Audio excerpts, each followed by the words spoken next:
আমি এখন দেখাবো কিভাবে ওয়েল পকেট বা মন পকেট জয়েন করা হয় অটোমেশন মেশিনের মাধ্যমে, অর্থাৎ এপিডাব্লিউ মেশিনের মাধ্যমে। সেই বিষয়টা আমি দেখাবো। আমার চ্যানেলটিতে আজকে যারা প্রথম, আমার চ্যানেলটিকে সাবস্ক্রাইব করুন, লাইক শেয়ার এবং কমেন্টস করুন। পরবর্তী ভিডিও পাওয়ার জন্য সঙ্গে থাকবেন। দেখুন, এটা একটা অটোমেশনের মাধ্যমে এটা জয়েন করা হচ্ছে। তবে আমরা যেখানে ওয়েলটা বা বনটা জয়েন করবো সেখানে আমরা মার্ক করে নিব। এখানে মার্ক না করলে চলে, যেখানে আমাদের হাই কোয়ালিটি প্রোডাক্ট আমরা মার্কটা করে নিয়েছি বডি পার্টটা। এখন এরপরে যেটা পকেট ব্যাগ যেটা আছে সেটা কিন্তু আমরা জয়েন ছাড়া, অর্থাৎ প্লেন মেশিন দিয়ে যে জয়েন করা হয় সেটা ছাড়াই আমরা কিন্তু এখানে জয়েন করব। চলুন আমরা দেখে আসি কীভাবে আমরা এই কাজটা করি। দেখুন, এই যে জয়েন করা হলো, আমরা প্রথমত যে ওয়েল পকেট ব্যাগ আছে আমরা সেটা আমাদের যে গাইড আছে গাইডের মধ্যে নিয়ে আমরা দেখুন আটকায় দিব।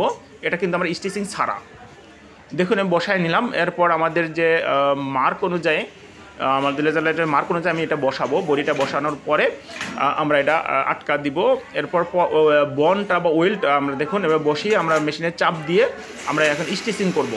এভাবে কিন্তু আপনার কয়েকটা উপকার রয়েছে।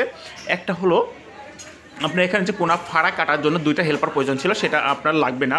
ওয়েল পকেট ব্যাগ যেটা আটকানোর জন্য প্লেন মেশিন দিয়ে আটকানো হয় সেটা কিন্তু লাগবে। আমরা এখান থেকে কিন্তু আপনি 3টে ম্যান পাওয়ার সেভ করতে পারলেন। শুধু এখানে তাই নয়, যারা বন টপ স্টিচ দিবে তাদের জন্য অনেক সুবিধা হয় আপনার এই এপিডাব্লিউ মেশিনের মাধ্যমে যদি বন জয়েন করা হয়, কারণ কোনা কাটা ফাড়া খুব সুন্দরভাবে হয়, স্মুথ হয় এবং প্রোডাক্টিভিটি অনেক বৃদ্ধি পায় বন টপ স্টিচে।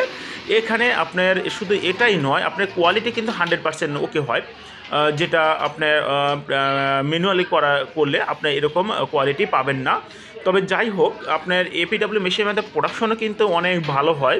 আপনার 150 থেকে 200 পিস আপনার প্রোডাকশন, সর্বনিম্ন 120 পিস জয়েন করতে পারে। কিন্তু 150 থেকে 200 পিস ইজিলি আপনার এখানে প্রোডাক্টিভিটি আপনি ওভারকাম করতে পারবেন। এটা হচ্ছে এপিডাব্লিউর মাধ্যমে বন জয়েন বা